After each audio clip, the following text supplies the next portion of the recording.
Thank you, Jonjo, and thank you to Kura Yangu Sauti Yangu and the constituent members for putting this together at quite short notice. I'll attempt to give to set the context for this.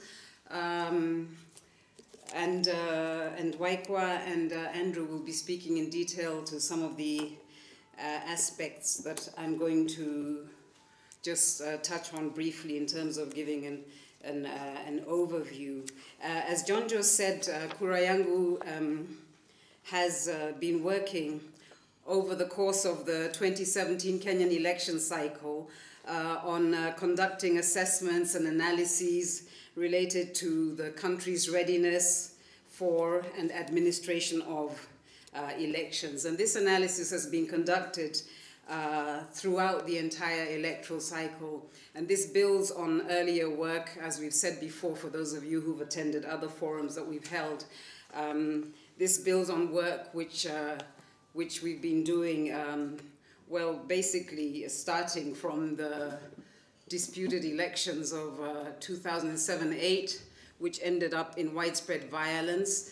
And at the time, and still, the coalition called Kenyans for Peace with Truth and Justice, whose banner you also see there, came together to look at the question of the elections, which we felt were deeply flawed, and the violence that followed. And as most of you know, subsequently, apart from the work on the elections, work around accountability for the violence ended up after the Kenyan government failed to set up a special tribunal, ended up with two leading politicians who later became the president and the deputy president going before the ICC. So we've continued this work and we've continued it into this electoral season. And what's striking for us is how similar the issues are which arise at every electoral cycle. If you read some of the literature that we've brought today and some on our websites, for example, a report on Election Day 2013 and its aftermath, or the report Rethinking Electoral Management in Kenya, it's striking how we keep on and on and on identifying the same problems and how little will there seems to be to address these problems. So in an assessment just before the elections, we again noted that the problems which we had been identifying again and again and again had largely not been addressed, and that we were going into these elections with a high degree of uncertainty. And indeed, these problems reared their ugly heads again, impacting on the quality and credibility of the elections, as you all know by now. And some of these will be touched on in detail, but we'll repeat it again and again and again. And these all impinge on Kenyans' right to genuine elections characterized by free and secret voting. And the 2017 electoral cycle, like others before it, has been marked by serious and systematic suppression of election-related rights. Among these are the differential issuance of ID cards, with youth from certain areas being disadvantaged as compared to others. Not having your ID card means you can't be registered to vote, which means that certain areas are overprivileged and other areas are disadvantaged. Again, voter registration is always a challenge, and it seems that the IEBC seems incapable or unwilling to deliver a final official register, one single register. And again, we've seen with the current register shifting totals changing after the final certification of the register, and none of these changes being explained. And when the IEBC publishes any sort of information which contains data, that data is marked by inconsistency and unclarified failures and differences. Another issue that impacted on voter registration was a very high level of transfer applications, with the IEBC reporting about 800,000 voters applying for transfers in 2016 and 500,000 applying during the mass voter registration in 2017. Now, some of these are, of course, genuine, but there's also the concern about large-scale movements in the interests of certain political interests who may have paid voters to move to areas where they needed votes. And that raises, again, the question of voter bribery. And voter bribery has become normalized in Kenya. You've all seen, the videos on social media of politicians handing out goodies or even cash to voters who've lined up, who've perhaps attended a meeting and are being paid to do so. And this has been made a bit more complicated by a recent change in the law, which excludes non-cash gifts from the definitions of bribery. And again, the use of state resources creates a very uneven playing field. We've seen the government misusing state resources in its political campaigns. And that, of course, has a distinctly unbalancing impact on the playing field. So I talked about the register of voters, the fact that there may be multiple registers in existence, and the ever-changing totals of votes. So it's difficult to trust the credibility of the register of voters. And the IEBC has yet to explain the growth in the register between the end of the audit and the certification of the register, and the changes that have been made since its certification. And what we experienced during the elections were quite a number of people who had registered to vote, but who could not be identified in the register and were therefore unfairly disenfranchised. And we need to hear from the IEBC what it would want to do, what it intends to do going forward about that issue. There are, other issues related to the complementary mechanism, which would have been supposed to have kicked in if the electronic transmission system failed, which it spectacularly did once again. And it was never clear what the complementary mechanism was, and what that ended up in doing was that the IEBC called for delivery of all Forms 34A in hard copy, and there were various problems associated with that, whether those Forms 34A were genuine, whether they were complete, and indeed why they were not delivered to the constituency level as the Maina Kiai decision would have had it. So there's still explanations around those issues that we need to have if we're going to go into the next election with some level of clarity and transparency as to the problems which have arisen and which, as I've said, have arisen in the past.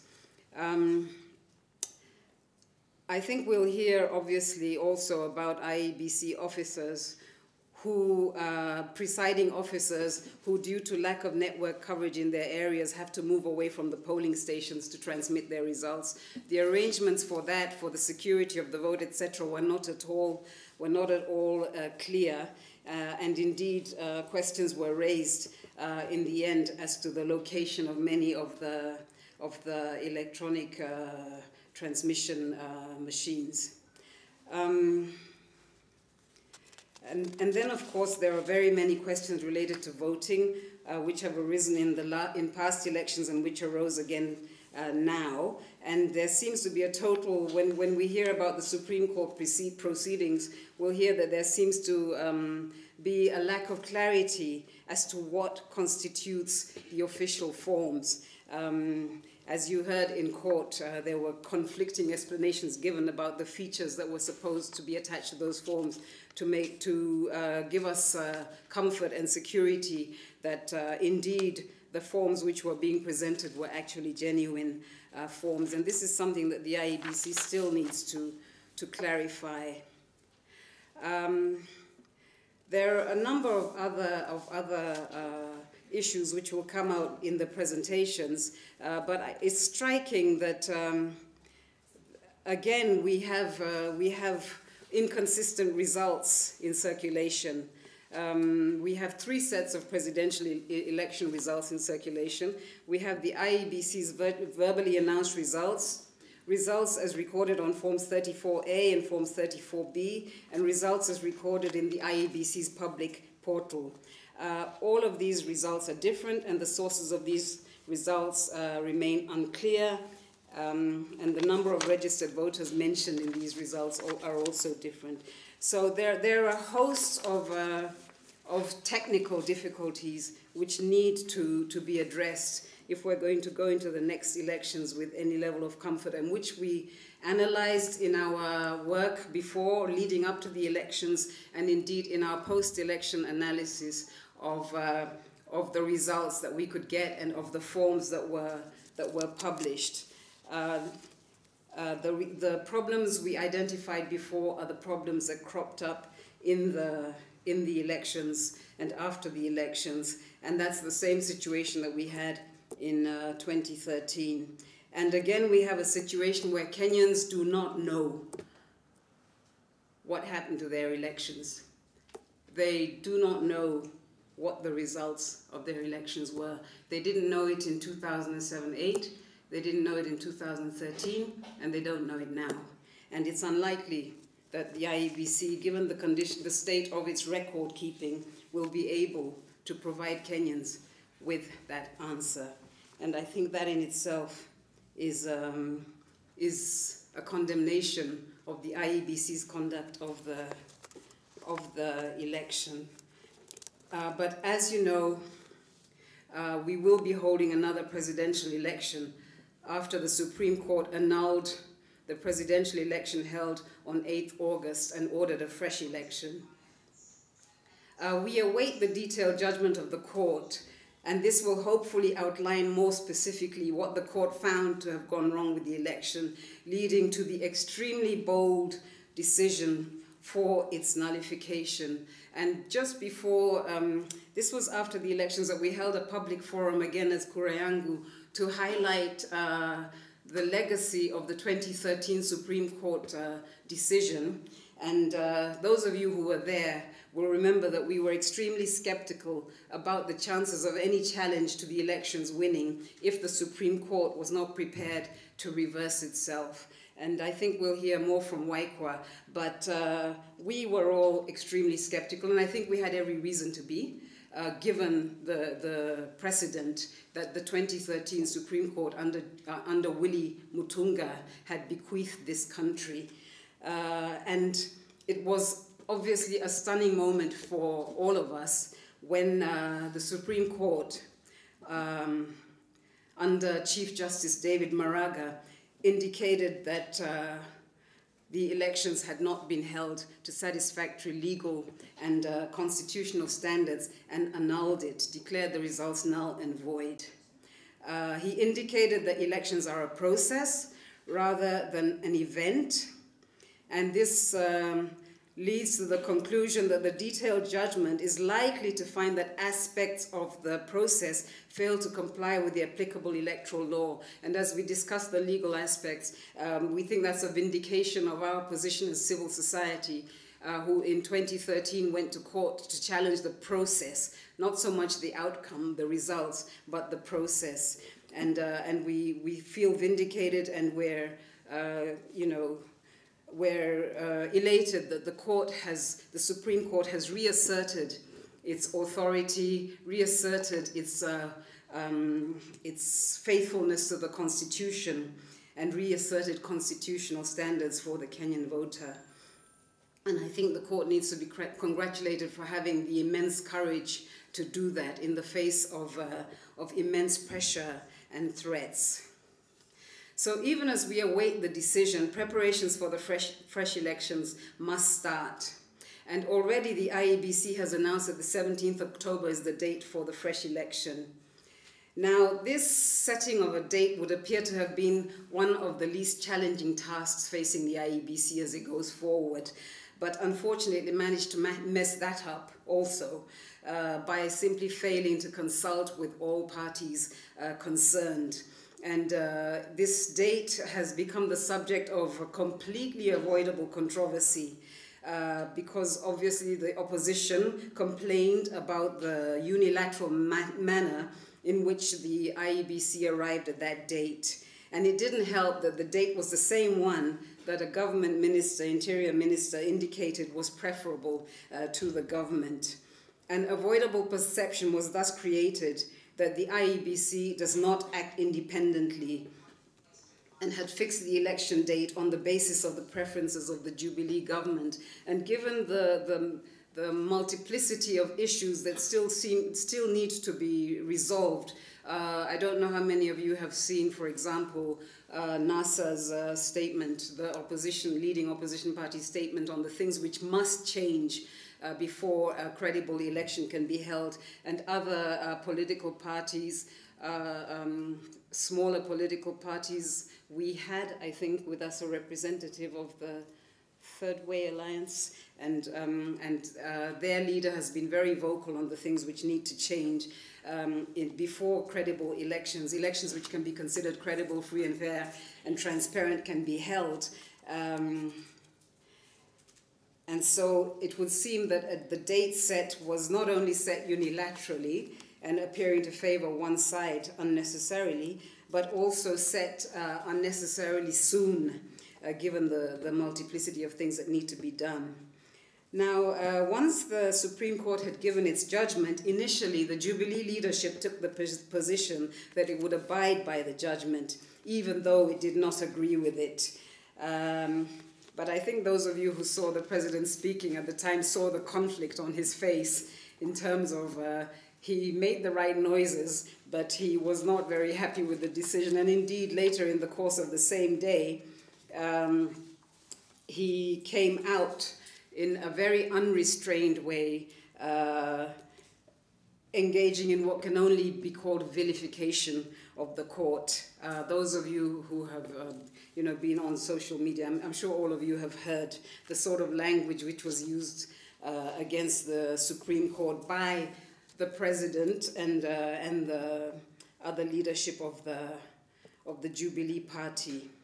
Now, I'd like to emphasize that we in civil society were not very gentle with the last Supreme Court when we analyzed their judgment, but we engaged with them on the level of substance. So even if our criticism was robust and pretty hard, given the hopes that had been placed in that Supreme Court, we never engaged in insults towards the Supreme Court, and that's something that the political leadership in this country needs to refrain from.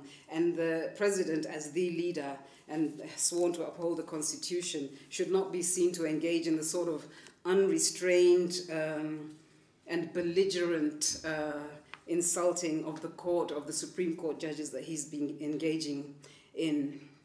And it signifies that the administration has no regard for the Constitution and for the judiciary as a co-equal arm of the state.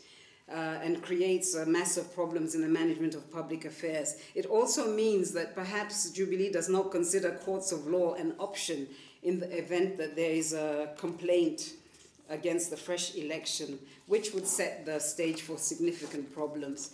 So we appeal for restraint and respect of the Constitution, particularly by he who should lead by example, who is President Uhuru Kenyatta. Now, the Jubilee leadership has advanced a number of reasons to justify its position against the Supreme Court. And you heard their lawyer saying, arguing very volubly in the court and in social media that the court had made a political decision. I don't want to go into too much detail because then I'm anticipating Waikwa's presentation. But Jubilee claimed that the court undermined the democratic choice that the electorate made on the 8th August. However, the Constitution provides an elaborate process by which the will of the people can be ascertained in an election. And the election must be conducted using a standard that makes the results verifiable. So we'll need to await the detailed judgment of the court to establish the problems that the elections face, which made the court to nullify them. Although I doubt if we can expect, detailed guidance as to how the next elections are to be held from that decision. However, even though we don't have the judgment, the inescapable conclusion is that the IEBC, the body that managed the elections on 8th August, is not without blame in the turn of events that led to the nullification of the presidential election. And indeed, initially, the IEBC appeared to realize this fact, promising internal changes would be made, which would be likely to increase public confidence in the repeat elections. However, since then, we've all become aware of the internal rifts and disagreements within the IEBC, with divisions emerging over whether or not to carry out staff changes that the chair of the commission, Chebukati, had instituted.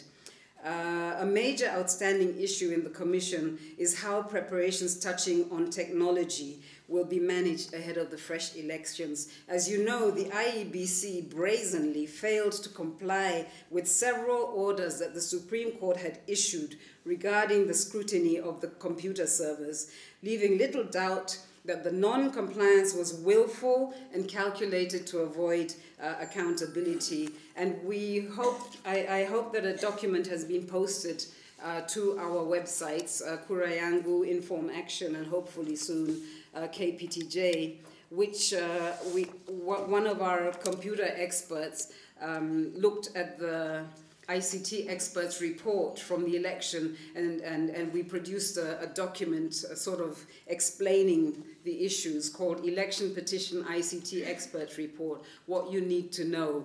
And this document lists the questions that the Supreme Court asked and the orders that the Supreme Court made, and finds that the IEBC complied with 7 out of 16 orders. 7 out of 16 orders of the Supreme Court, which is less than half.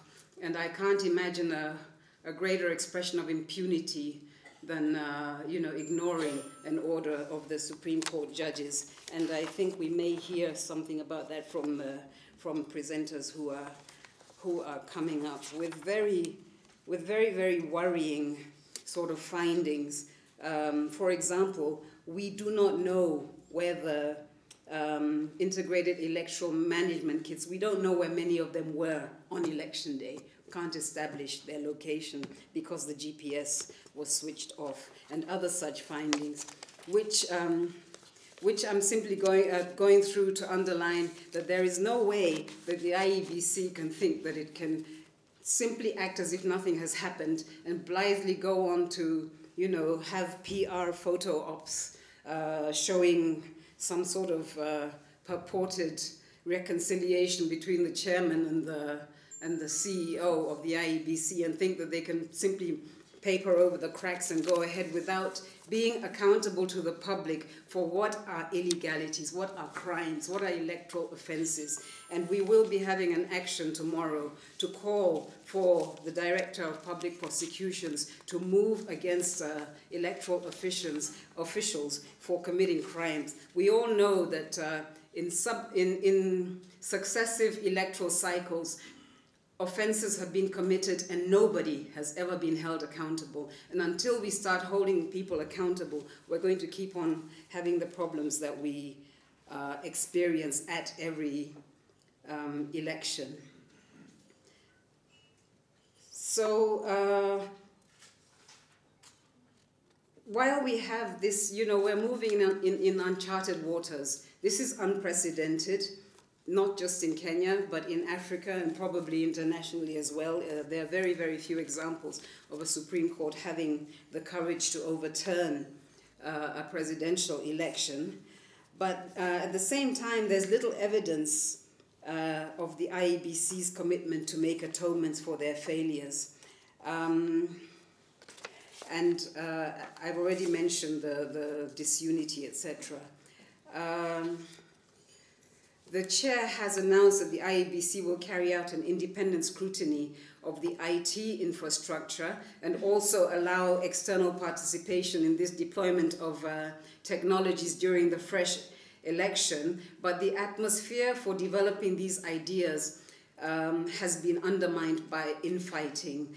In order to respond to the Supreme Court's findings and the public concerns, one would expect an IEBC which reaches out, which is ready to consult, which is ready to show that that it's willing to change. But instead of that, we've seen infighting. Most of you have read Mr. Chebukati's memo to the CEO, Mr. Chiloba, which exposed really grave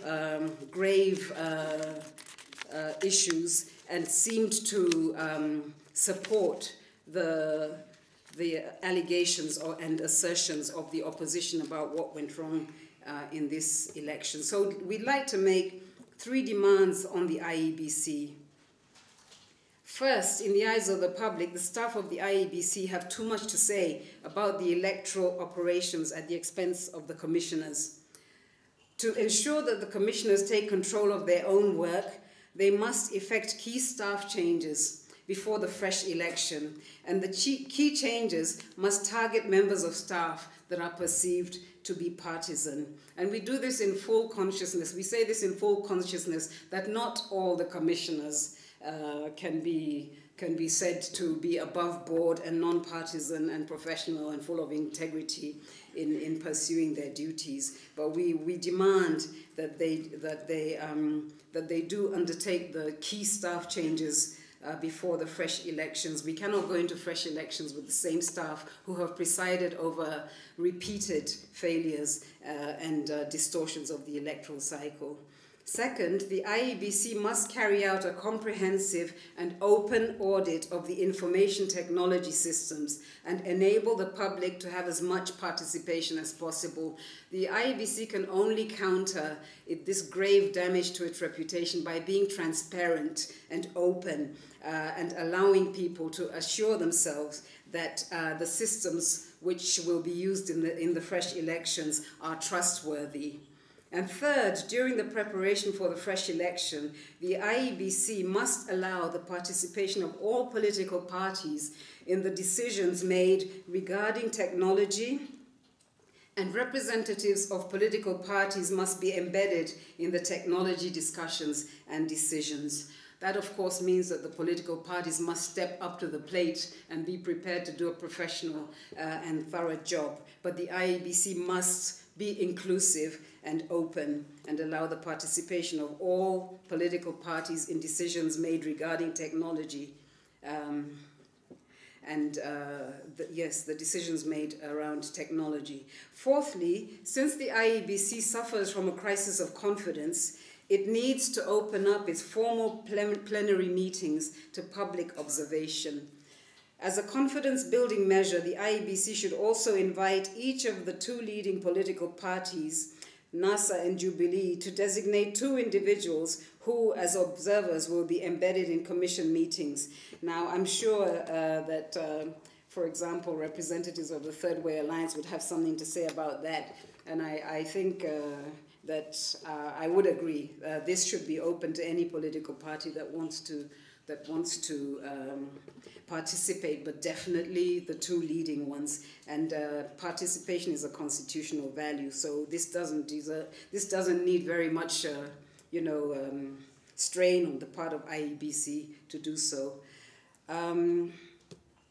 I should just a short mention of the role of electoral observer missions. Now, electoral observer missions have been quite in the limelight after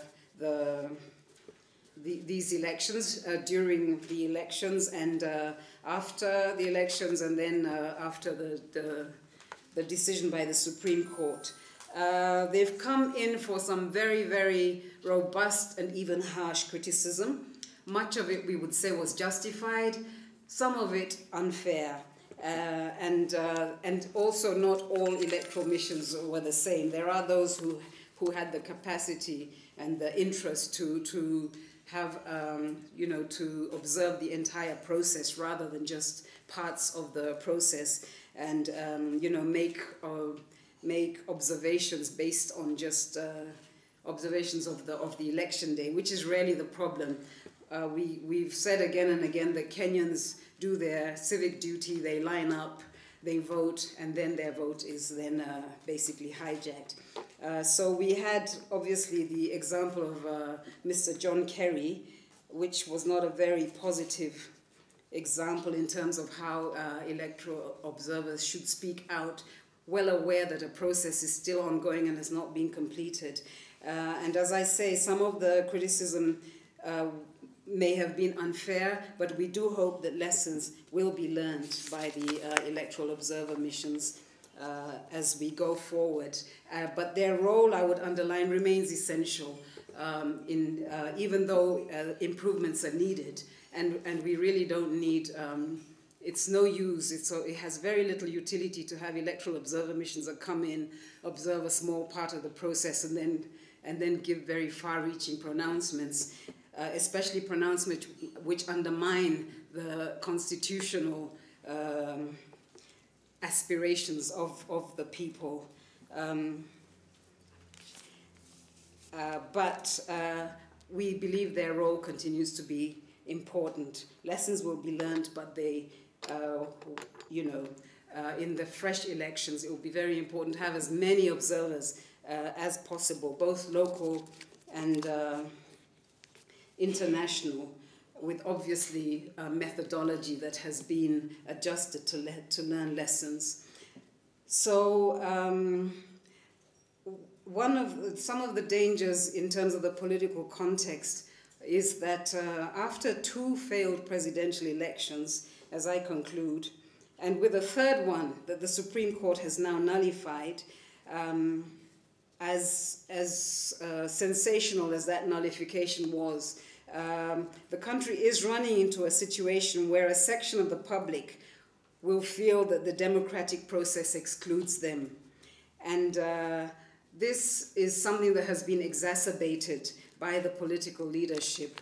The president really does need to remember his constitutional duty and his responsibility not only to his own political adherents but to the entire country.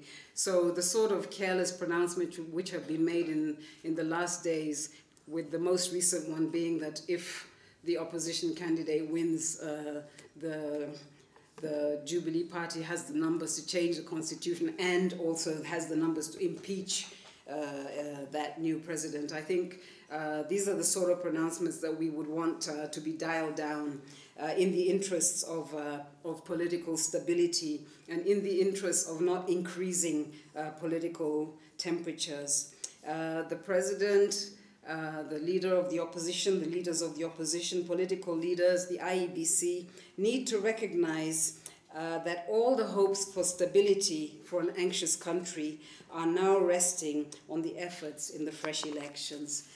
Thank you very much.